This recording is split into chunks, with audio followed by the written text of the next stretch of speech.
Por la señal de la Santa Cruz de nuestros enemigos, líbranos, Señor Dios nuestro, en el nombre del Padre, y del Hijo, y del Espíritu Santo. Amén. Señor mío y Dios mío, creo firmemente que estás aquí, que me ves, que me oyes. Te adoro con profunda reverencia. Te pido perdón de mis pecados y gracia para hacer con fruto este rato de oración.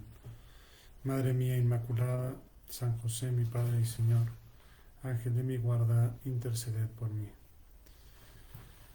Pues hoy el capítulo de los Hechos de los Apóstoles que nos toca comentar, no es fácil para hacer oración con este capítulo. No resulta sencillo sacar pues temas para la oración con este capítulo, porque realmente nos narra fundamentalmente el viaje de Pablo, el progresivo acercamiento de Pablo a Jerusalén y cómo en Jerusalén es tomado preso. Pero es la narración de un viaje. O sea, como que no hay mucho de dónde sacar para nuestra oración personal, para nuestro diálogo con Jesús, salvo en la parte final, que es donde pues toman preso a Pablo. Perdonen como siempre, pero bueno, vamos a hacer el intento de hacer oración. Pues finalmente es escritura, finalmente es palabra de Dios, finalmente está revelada, y finalmente está revelada. El Espíritu Santo sabe que su meditación pues puede ser fructuosa para nuestras almas, aunque repito, no es fácil comentarla porque lo que está haciendo es describir un viaje. Despidiéndonos de ellos, nos hicimos a la mar. Despidiéndonos de quiénes, de ellos, pues de los discípulos, de los presbíteros de Éfeso, ¿no? Los presbíteros de Éfeso, de los cuales Pablo se despidió por última vez, y cómo lloraron y se abrazaron, porque Pablo les dijo que ya no habría de volverlos a ver, ¿no? Despidiéndonos de ellos, nos hicimos a la mar y navegamos derechamente hasta llegar a Cos. Al día siguiente hasta Rodas, y de ahí hasta Pátara. Encontramos una nave que partía para Fenicia, nos embarcamos y partimos. Avistamos Chipre y dejándola a la izquierda, íbamos navegando rumbo a Siria. Arribamos a Tiro, pues ahí la nave debía dejar su cargamento. Habiendo encontrado a los discípulos, nos quedamos ahí 7 días. Se quedaron 7 días en la ciudad de Tiro, la ciudad fenicia de Tiro. Ellos, iluminados por el Espíritu Santo, decían a Pablo que no subiese a Jerusalén.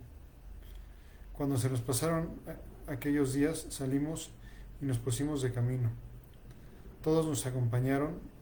Nuevamente utiliza la primera persona del plural. Todos nos acompañaron y nos pusimos en camino. Todos nos acompañaron. Quiere decir que San Lucas iba con San Pablo en ese viaje. Cuando se nos pasaron aquellos días, salimos y nos pusimos en camino. Todos nos acompañaron con sus mujeres e hijos hasta las afueras de la ciudad. En la playa nos pusimos de rodillas y oramos. Nos despedimos unos de otros y subimos a la nave. Ellos se volvieron a sus casas. Y es nuevamente una despedida emotiva de San Pablo en la ciudad de Tiro, en la que nuevamente le habían advertido que no fuera a Jerusalén, que el Espíritu Santo les decía abiertamente que iba a sufrir vejaciones, pero Pablo, digamos que no estaba para tener miedos, no estaba en actitud temerosa, en actitud de, pues eso, ¿no? de buscar su seguridad, sino estaba en la actitud de buscar hacer la voluntad de Dios, aunque la voluntad de Dios fuera el sufrimiento.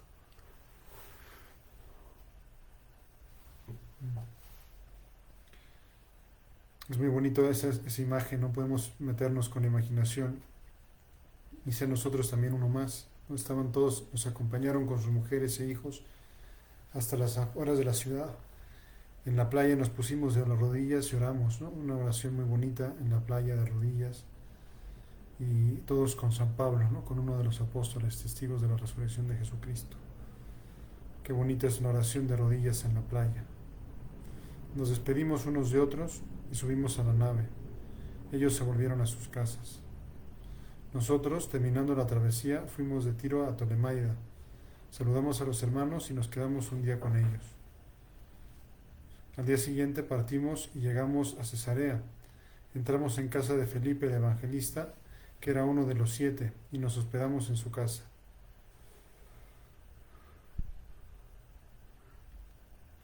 Tenía 4 hijas vírgenes que profetizaban. Nos detuvimos ahí bastantes días. Bajó entre tanto de Judea un profeta llamado Agabo. Se acercó a nosotros, tomó el cinturón de Pablo, se ató sus pies y sus manos y dijo: Esto dice el Espíritu Santo: así atarán los judíos en Jerusalén al hombre de quien es este cinturón, y le entregarán a los gentiles. Al oír esto, nosotros y los de aquel lugar le rogamos que no subiera a Jerusalén. Lógicamente, ¿no? Todas las profecías coincidían en señalar que pues esperaban prisiones y pues sí, sobre todo prisiones y dificultades a Pablo en Jerusalén, y diciendo, bueno, pues qué afán, ¿no? ¿Para qué vas allá si el Espíritu Santo dice abiertamente que que es lo que te espera, ¿no? Pero digamos que ese era, nuevamente, es el amor de Pablo por su vocación. El amor de Pablo por su vocación, a pesar de que le costara trabajo, a pesar de que le fuera cuesta arriba, pues estaba dispuesto a sufrir todo lo que fuera necesario con tal de ser fiel a su vocación. Al oír esto, nosotros y los de aquel lugar le rogamos que no subiera a Jerusalén. Entonces Pablo contestó: ¿por qué habéis de llorar y destrozarme el corazón? Pues yo estoy dispuesto no solo a ser atado, sino a morir también en Jerusalén por el nombre del Señor Jesús. ¿Sí? San Pablo tiene esa determinación de hacer lo que fuera necesario para cumplir con su vocación. Vamos a pedirle al Señor a nosotros en este rato de oración que nos dé también esa determinación de hacer lo que sea preciso para cumplir con nuestra vocación. Como Él la tenía, ¿sí? Bueno, si hay que estar preso por ser fiel a Jesucristo, pues voy a estar preso. No hay ningún problema, no me inquieta la cuestión, no me quita la paz, ¿no? Estoy dispuesto a estar preso con tal de estar con tal de pues de ser fiel a mi vocación. Como no se dejaba convencer, dejamos de insistir y dijimos: hágase la voluntad del Señor. ¿Cuántas veces no nos quedará otra oración en nosotros? Que repetir ese: hágase la voluntad del Señor. Hágase la voluntad del Señor. Y realmente es una voluntad del Señor que pues no entendemos, ¿no? O sea, nosotros en la lógica meramente humana, si yo sé que me van a tomar preso y me van a someter a vejaciones en Jerusalén, pues de tonto voy a Jerusalén. Pero Pablo entendía que era lo que el Señor le pedía, ¿no?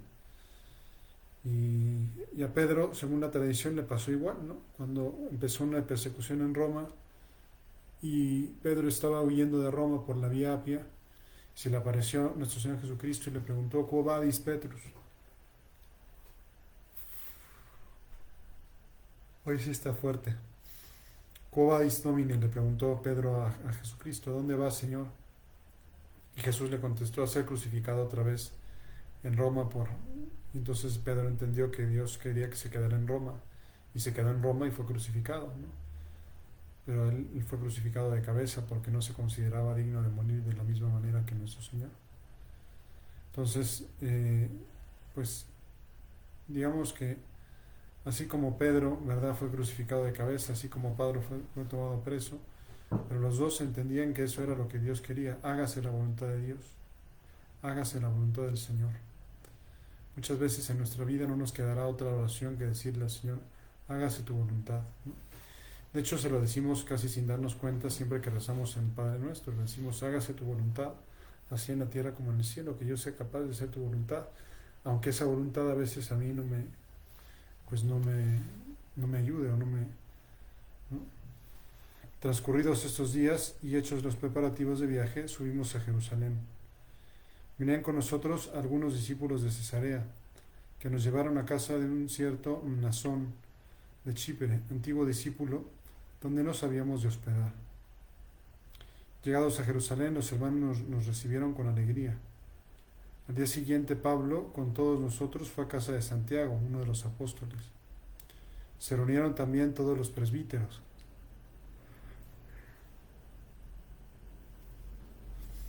Les saludó y les fue exponiendo una a una todas las cosas que Dios había obrado entre los gentiles por su ministerio. Santiago era obispo de Jerusalén, era el que estaba haciendo cabeza en la iglesia en ese momento, en aquel lugar. Ellos al oírle glorificaban, no estaba Pedro ahí. Ellos al oírle glorificaban a Dios. Entonces le dijeron: ya ves, hermanos, cuántos miles y miles de judíos han abrazado la fe, y todos son celosos partidarios de la ley. Ya han oído decir de ti que enseñas a todos los judíos que viven entre los gentiles que se aparten de Moisés, diciéndoles que no se circunciden a sus hijos ni observen las tradiciones. ¿Qué hacer, pues? Porque va a reunirse la muchedumbre al enterarse de tu venida. Haz pues lo que te vamos a decir. Hay entre nosotros 4 hombres que tienen un voto que cumplir. Tómalos y purifícate con ellos, y paga tú por ellos para que se rapen la cabeza. Así todos entenderán que no hay nada de lo que ellos han oído decir de ti, sino que tú también te portas como un cumplidor de la ley. Nuevamente estaba la tensión entre cumplir la ley de Moisés, ¿verdad? Y seguir la ley de Cristo, ¿no? Todavía los judíos de Jerusalén que habían abrazado el cristianismo se sentían ligados a la ley de Moisés y pensaban que la presencia de Pablo ahí iba a ser ocasión de escándalo, porque muchos, porque escuchaban como Pablo exhortaba a los judíos a que no era necesario cumplir la ley de Moisés. Sin embargo, Pablo acepta. En cuanto a los gentiles que han abrazado la fe, ya les escribimos nosotros nuestra decisión: abstenerse de lo sacrificado a los ídolos, de la sangre, del animal estrangulado y de la impureza. Entonces Pablo tomó al día siguiente a los hombres y, habiéndose purificado con ellos, entró en el templo para declarar el cumplimiento del plazo de los días de la purificación, cuando se había de presentar la ofrenda por cada uno de ellos. Es decir, San Pablo se puso a cumplir con delicadeza la ley de Moisés. San Pablo se presentó con delicadeza a cumplir la ley de Moisés, precisamente para no causar escándalo entre los judíos, ¿no? Para que los judíos lo aceptaran, para que los judíos no lo rechazaran. Cuando estaba ya para cumplirse los 7 días, los judíos venidos de Asia le vieron en el templo.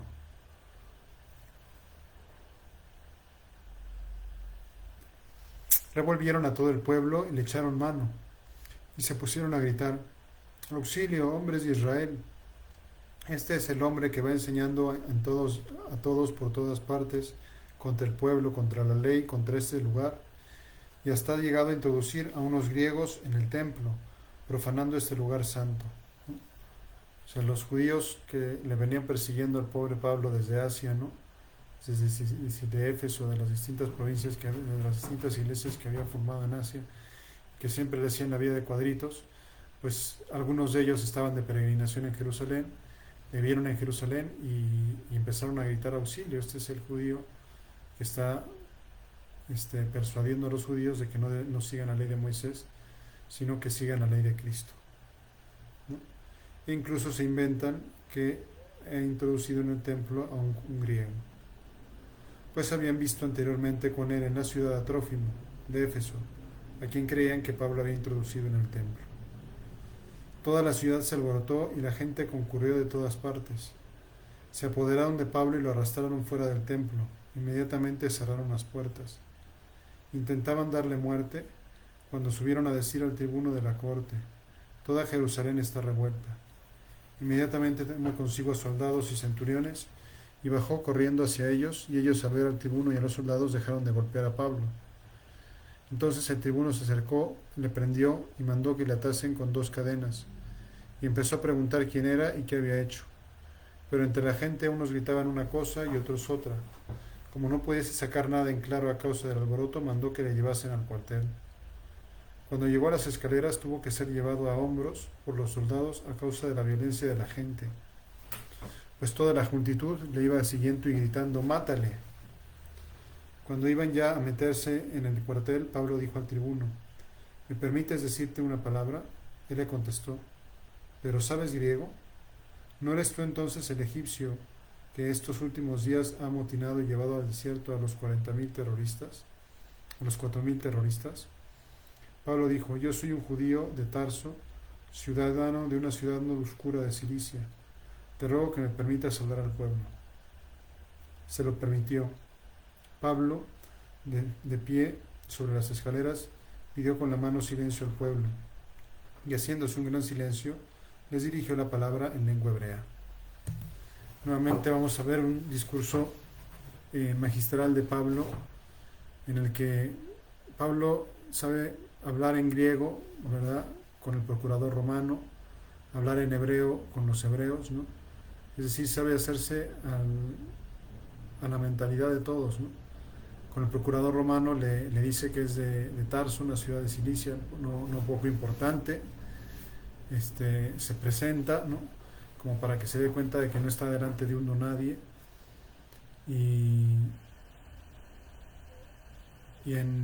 ¿Cómo se llama? Y después a los hebreos les dirigirá un discurso en hebreo, en su propia lengua, en su lengua natal, ¿no?, precisamente para que pues tuviera como más empatía con los hebreos al hablarles en su lengua, y que por eso le escucharon atentamente, ¿no? Después van a volver a gritar: «Mátale, crucifícale», etcétera, ¿no?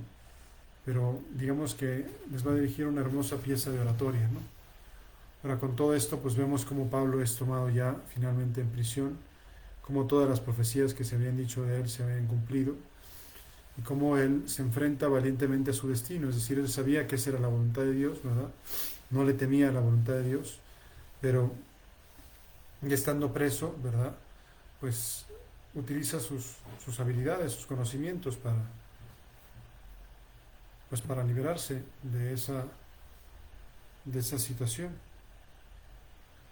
«Hermanos y padres, escuchad la defensa que ahora hago ante vosotros». Al oír que les hablaba en lengua hebrea, guardaron más profundo silencio, y dijo. Y ahí San Pablo cuenta su vocación. O sea, nuevamente vemos en toda la actitud de Pablo, pues una fidelidad a su vocación, una fidelidad a los momentos centrales de su vida, ¿no?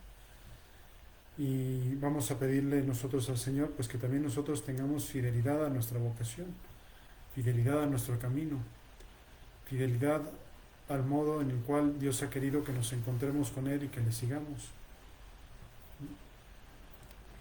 Yo soy judío, nacido en Tarso de Cilicia, pero educado en esta ciudad, instruido a los pies de Gamaliel, en la exacta observancia de la ley de nuestros padres. Estaba lleno de celo por Dios, como lo estáis todos vosotros el día de hoy. Yo perseguí a muerte a este camino, encadenando y arrojando a la cárcel a hombres y a mujeres.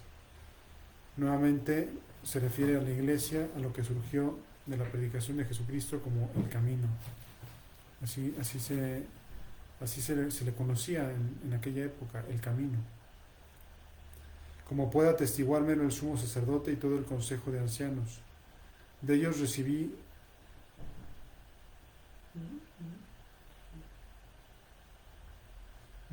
también cartas para los hermanos de Damasco, y me puse en camino con intención de traer también encadenados a Jerusalén a todos los que ahí había, para que fueran castigados. Está contando su historia, ¿no?, la historia de su vocación, cómo él perseguía a muerte a los cristianos, cómo él era el que estaba más convencido de la ley, cómo él había sido enseñado a los pies de Gamaliel, ¿no?, uno de los grandes sabios judíos de aquella época. Pero yendo de camino, estando ya cerca de Damasco, hacia el mediodía, me envolvió de repente una gran luz venida del cielo. Caí al suelo y oí una voz que me decía: «Saulo, Saulo, ¿por qué me persigues?». Yo respondí: «¿Quién eres, Señor?». Y él me dijo a mí: «Yo soy Jesús Nazareno, a quien tú persigues». Es bonito, ya lo había comentado antes, es la segunda vez que Pablo narra su vocación en los Hechos de los Apóstoles, ¿verdad? Pablo perseguía a la iglesia Y Jesucristo se identifica con la iglesia: yo soy Jesús a quien tú persigues. O sea, Pablo, hay una identificación entre Cristo y la iglesia muy bonita, muy profunda, porque la iglesia es el cuerpo místico de Cristo. Porque el que no quiere la iglesia, pues tampoco quiere a Cristo. De hecho, eso se colige de Saulo, Saulo, ¿por qué me persigues? ¿No? Yo soy Jesús a quien tú persigues. Saulo consideraba que Jesús estaba muerto y que ya no había más que preocuparse más de él, y en cambio consideraba que la iglesia pues eran herejes del hebraísmo, por eso los perseguía. Pero Jesucristo se identifica con la iglesia: yo soy Jesús Nazareno, a quien tú persigues. Los que estaban vieron la luz, pero no oyeron la voz del que me hablaba. Yo dije: ¿qué he de hacer, Señor? El Señor me respondió: levántate y vete a Damasco, ahí se te dirá todo lo que está establecido que hagas. Como yo no veía a causa del resplandor de aquella luz, conducido de la mano por mis compañeros, llegué a Damasco. Un tal Ananías, hombre piadoso según la ley, bien acreditado por todos los judíos que habitaban ahí, vino a verme y presentándose ante mí me dijo: Saulo, hermano, recobra la vista. Y en aquel momento pude ver. Él me dijo: el Dios de nuestros padres te ha destinado para que conozcas tu voluntad, veas al justo y escuches la voz de sus labios. El justo es Cristo, ¿no? El justo es Cristo, y escuches la voz de sus labios. Pues le has de ser testigo ante todos los hombres de lo que has visto y oído. Y ahora, ¿qué esperas? Levántate, recibe el bautismo y lava tus pecados invocando su nombre. Habiendo vuelto a Jerusalén y estando en oración en el templo, caí en éxtasis. Y vi que él me decía: date prisa y marcha inmediatamente de Jerusalén, pues no recibirán tu testimonio acerca de mí. Yo respondí: Señor, ellos saben que yo andaba por las sinagogas encarcelando y azotando a los que creían en ti. Y cuando se derramó la sangre de tu testigo Esteban, yo también me hallaba presente, y estaba de acuerdo con los que le mataban y guardaba sus vestidos. Se ve como Pablo tenía muy presente el martirio de Esteban. Podemos pensar que la sangre del mártir Esteban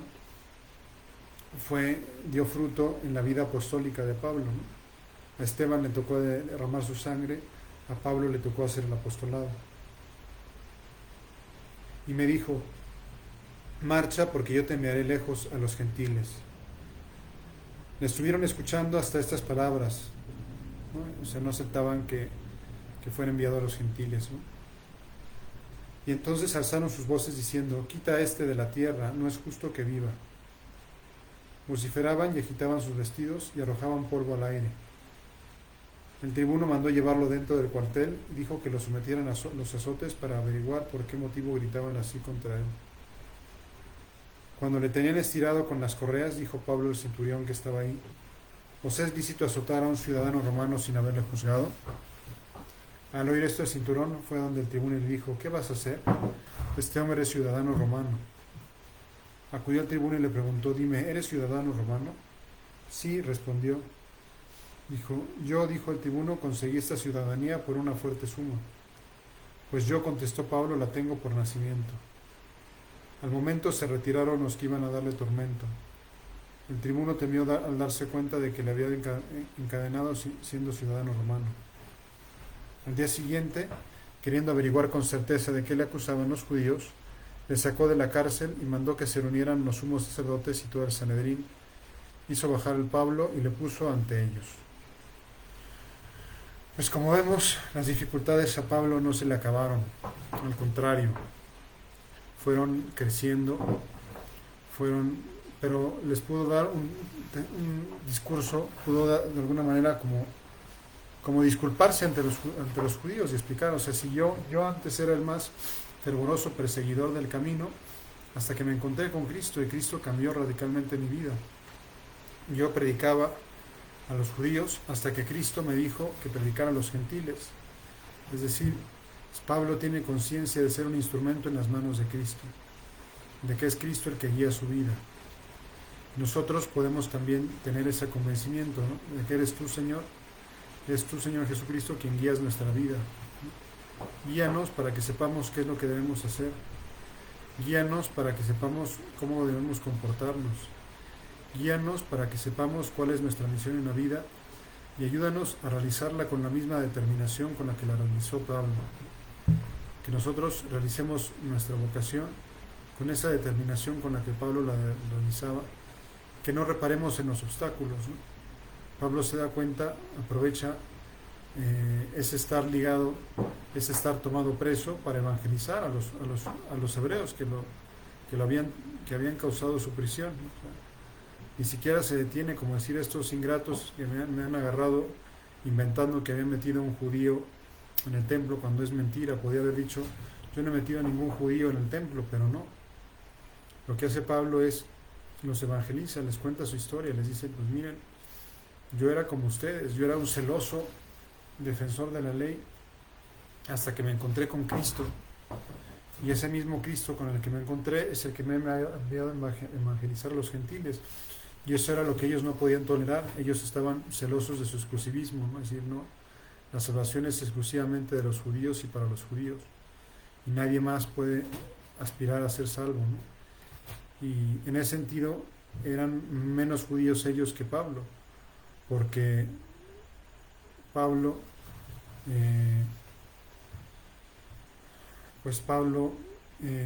estaba en sintonía con lo que los profetas, con la promesa hecha a Abraham: en ti serán bendecidas todas las naciones del mundo, ¿no? O con los oráculos de Isaías, que también decían que pues que en el pueblo de Israel iban a ser bendecidas todas las naciones de la tierra. Pues digamos que esas partes de la escritura los judíos no las querían escuchar, ¿no? Solo querían escuchar las partes donde ellos eran el pueblo elegido. Y Pablo les intenta abrir los ojos, les intenta hacer ver que si bien la salvación viene de los judíos, pero es una salvación para todo el mundo, para los gentiles también. Cuando escuchan eso, pues gritan, quítalo de la vida, no merece vivir, ¿no? No es justo que viva. Es comprensible esa actitud por parte de los judíos, ¿no? Pero nos sorprende, o por lo menos a mí me sorprende, la entereza de Pablo, ¿no? La valentía de Pablo, ¿no? El aplomo de Pablo, ¿no? El señorío de Pablo, que tiene la cabeza fría para darles ese discurso tan bonito contándoles la historia de su vocación. O sea, les cuenta la historia, les abre su alma, les cuenta la historia de su vocación, cuando estaban a punto de despedazarlo, la turba enardecida. Y para explicarles pues el motivo de sus conductas, ¿no? Pues que nosotros también tengamos como muy claro la historia de nuestra vocación, de nuestro camino. ¿Cuál es el camino que me conduce a Jesús? ¿Cuál es el camino que he seguido en la vida, que me ha acercado a Él? ¿Cómo, por ejemplo, he llegado a hacer este rato de oración? ¿Cómo ha sido posible que me encuentre con Dios hasta el punto de que esté haciendo ahorita un ratito de oración? Pues todo eso es providencia de Dios, todo eso es vocación, todo eso es llamado. Es un llamado de Dios a seguirle de cerca. ¿Cómo ha sido mi llamado? ¿Cómo agradecemos a Dios ese llamado? ¿Cómo agradecemos a Dios que nos haya puesto en las circunstancias adecuadas para seguirle de cerca? Pues es muy importante que tengamos como muy viva, ¿no? Que revivemos constantemente la historia de nuestra vocación, que finalmente es una historia de amor. Es una historia de amor entre Dios y nosotros. Es una historia de amor entre Jesús y yo. Es la historia de nuestra vocación, la historia de nuestro camino. Pues vamos a nosotros a seguir pidiéndole al Señor, ¿verdad, Señor? Ayúdanos a descubrir cuál es tu vocación, cuál es tu llamado. Ayúdanos a realizarlo. Danos esa determinación que tuvo San Pablo. Danos ese convencimiento y danos también la elocuencia que tenía San Pablo para hablar, ¿no? Que pues estaba la multitud enardecida y cuando escuchan que les habla en hebreo, ayúdanos a hablarle a la gente en su idioma para que nos entiendan, para que entienda el mensaje que queremos transmitir. En definitiva, te pedimos que nos hagas mejores instrumentos tuyos. Y queremos ser como San Pablo, instrumentos tuyos, que no se arredren ante las dificultades y ante los problemas, sino que se crezcan ante ellos y que sepan que tienen de parte de Dios pues una misión muy grande. Te lo pedimos como siempre por intercesión de nuestra Madre Santa María, que ella guarde y nos cuide, nos guíe por el camino. San José María le gustaba encomendarla con dos jaculatorias en latín, una que dice iter para totum, quiere decir prepáranos un camino seguro, y otra iter serva totum, quiere decir guárdanos en el camino seguro.